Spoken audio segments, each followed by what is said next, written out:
गुवाहाटी विधानसभा क्षेत्र संख्या 420 से बुर्बक गंवार अनपढ़ बकलोल अंगूठा छाप उम्मीदवार भटियारा जी हाँ भाइयों दोस्तों, भटियारा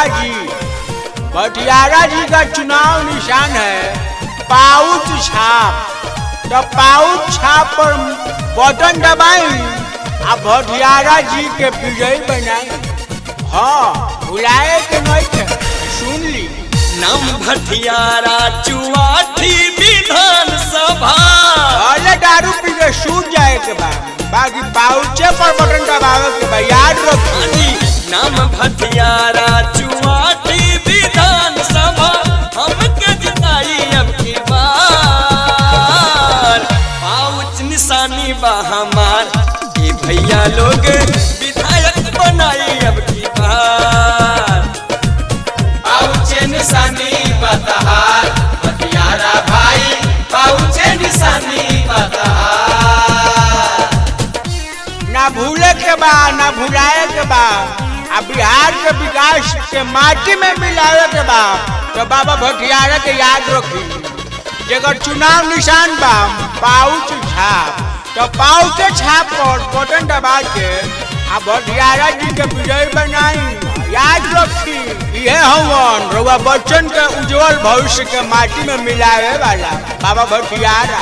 भूले के बाटे ना भुलाए के बाटे, पहुँचे बटन दबाए के बाटे। खानदानी दारूबाज हवन जीत गइले तो कल्याणे बा।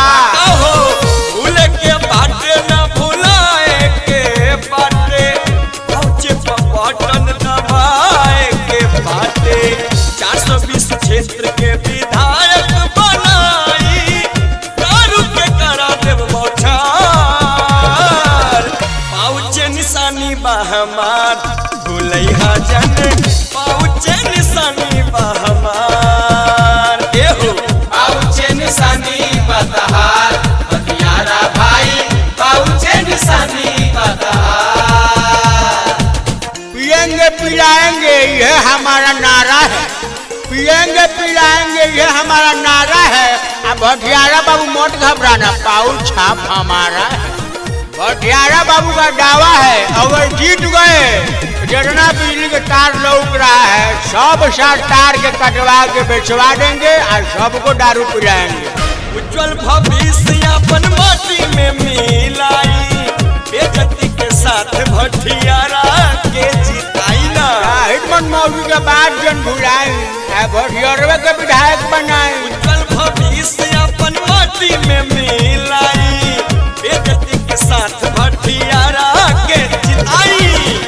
मूर्ख गवार बकलोल प्रत्याशी सुधार चलल बा बिहार। पाउच निशानी बा हमार भूलैहा जन, विधायक बनैया एक बार। पाउचे निशानी बतहार भटियारा भाई, पाउचे निशानी बतहार। सबके मौका देने निकलो के दी अपन कीमती जूता चप्पल के माला पहिरा के भटियारा जी के विजयी बनाई।